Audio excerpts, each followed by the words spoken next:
Дивлюсь я на гору та й думку гадаю. Там какая-то сетка. Там какая-то сетка. Я же так понимаю, мне не придется лезть именно туда, чтобы спуститься туда. Да. Придется проверить, что там за сетки. Здесь, короче, похоже на обвалы, поэтому перекрыли. Вот я стою и уже буквально там вон осыпалось. Там есть проход за сеткой, я попробую сейчас, надеюсь, меня не оштрафуют за это, не выловят и не депортируют. Красиво-то как. Так, вот я надыбал ту же надпись. Надо потом в Google ее скинуть и перевести Google Translator.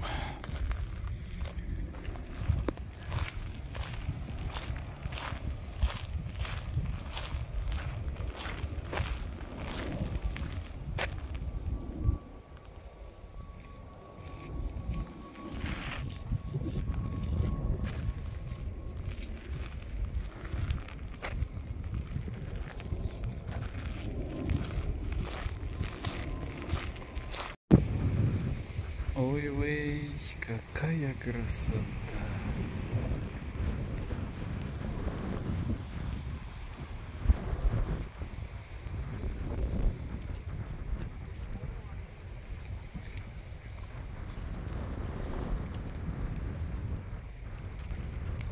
Beautiful.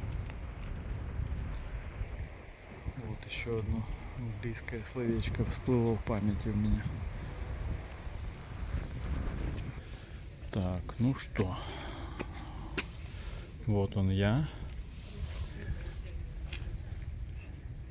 а вот сюда мне нужно. Осталось чепуха и зайти на маяк.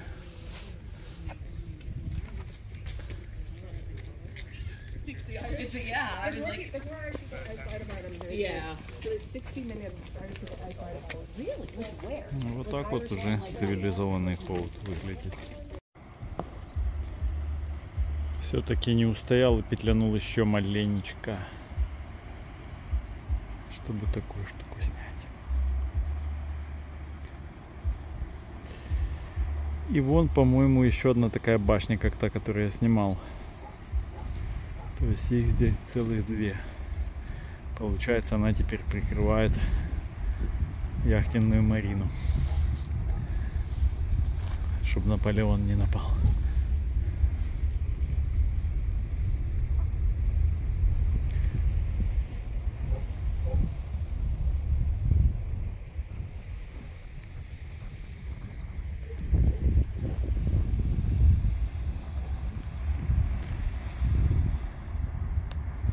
Такие домики интересные попадаются. Жил какой-то поэт, которого я к своему стыду не знаю. Может, какой-то локальный. Но там именная табличка.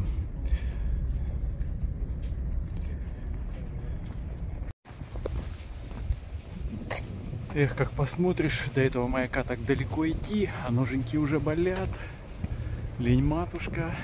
Может, где-то эти котики поближе на меня нападут. Даже не знаю. Надо посмотреть, сколько остается мне до остановки. Может быть, и пойду. Снимаю через дырочку в заборе. В общем, до маяка там что-то больше километра мне было. Я решил туда не идти, наверное. Только на начало вот этого пирса выйду. Может быть, увижу что-то интересное.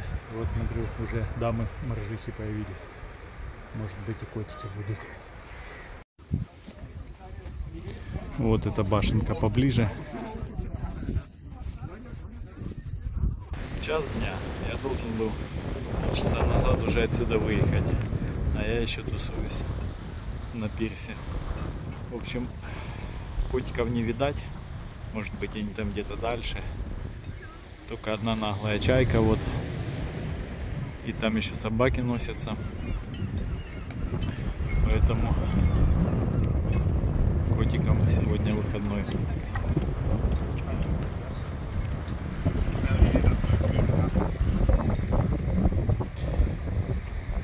Вижу там какие-то прикольные развалины вон. Старые. общем, буду двигаться в сторону остановки.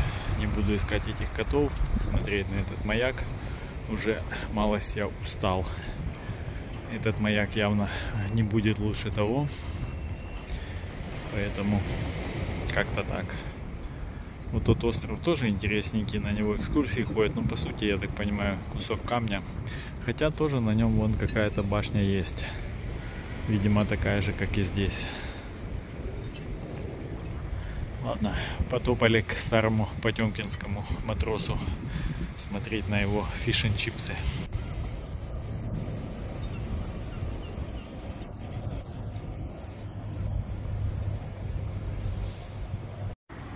Так, ребята, добрался я наконец-то к заведению нашего земляка. Вот он, Бешев Брос. Был такой парень, Иван Бешев. Жил в Одессе, родился там, вроде как. Плавал на броненосце Потемкин. Потом благополучно устроили они там восстание в 1905 году. Благополучно нахлобучили их, и они сдались румынам. Ну, из Румынии уже кто куда. Ну, а этот кочегар неудавшийся решил ехать к своей сестре, кажется, в США. Ну и через Европу как-то добирался так, что в конце концов задержался в Ирландии. И не по собственной воле, а его задержали. То ли он надолго тут остался и его заподозрили в каком-то нехорошем шпионаже на советы, то ли что-то там действительно было. В общем, не могу сказать, но есть подозрение, что что-то было. И его посадили. Сколько лет сидел, не знаю точно, но в общем посидел, вышел. Ну, решил, нафиг мне это Америка. Он уже, видно, с ирландскими бандосами нормально перетер на зоне этой ирландской. Решил он оставаться здесь. Пошел где-то там-сям работал. В итоге открыл заведение по продаже chips and fish. Ну, то есть жареной рыбы с картошечкой. Ну и пошло-поехало это дело. Да, сейчас, в общем, его потомки этим всем делом управляют. Ну, пользуются популярностью ирландцев. Но мне, скажем так, не хочется покупать дорого chips and fish. Дороже, чем я прилетел в Ирландию. Билет мой стоил 15, а fish and chips сейчас подойдем посмотрим, но перед поездкой я смотрел, по-моему, по 16 евро. Соответственно, как так? Ну, это шутка, конечно.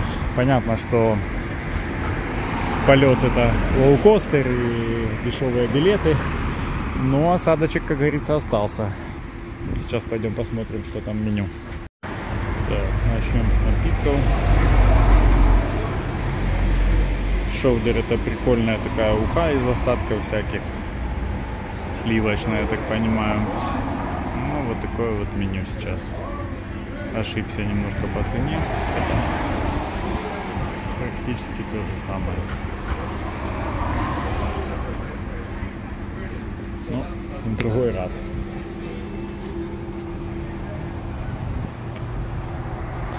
Я наелся своих немецких бутербродов. Теперь до ужина точно есть не буду.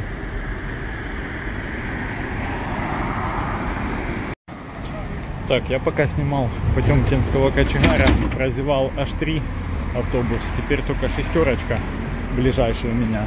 H3 чуть дольше, поэтому буду ждать ее минут 10. Вот пришел на остановку. Хочу сказать, молодцы здесь они в Коуте. И там на пирсе, и здесь на остановке общественные туалеты. Очень удобно. Так что, если будете, не переживайте за это дело.